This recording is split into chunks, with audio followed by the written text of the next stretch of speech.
All right, let's start with the big story that we are tracking this morning, where India's Defence Minister Nirmala Sitharaman will be travelling to Russia tomorrow.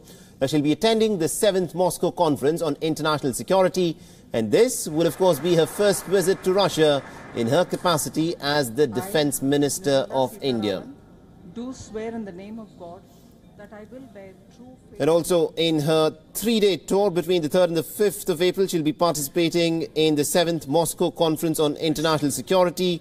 According to a statement that's been released by the Indian Embassy, she'll also be meeting her Russian counterpart as well, Sergei Shoigu, and other senior leaders who will also be a part of this conference. Now, this, of course, is the first visit by Nirmala Sitharaman as the Defence Minister of India to Moscow. This is an international security conference, an important one, considering the fact that Vladimir Putin has just been re-elected as the President of Russia. And for more on this, we are joined in by my colleague Ramesh Ramachandran. Ramesh, good morning to you. This, of course, is an important summit which Nirmala Sitharaman will be attending from tomorrow onwards. Indeed. Good morning, Mohammed. There are three significant points related to Mrs. Sitharaman's visit to Moscow. One, this is a first visit, a maiden visit to Russia after taking over as India's defence minister. Second, she will review the entire gamut of defence ties between India and Russia, including the future projects which are in the pipeline, which can be expected to be begun work upon in the next few months and years.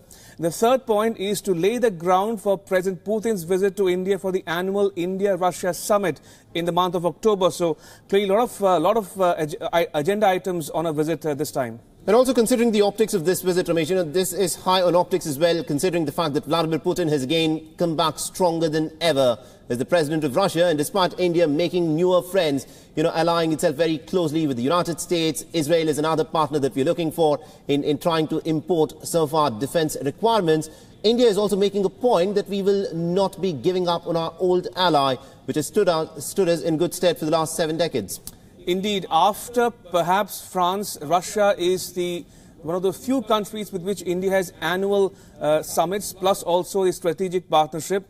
Now, that said, there's no denying the fact that Russia is the mainstay of India's defence sector, defence program for many, many decades now.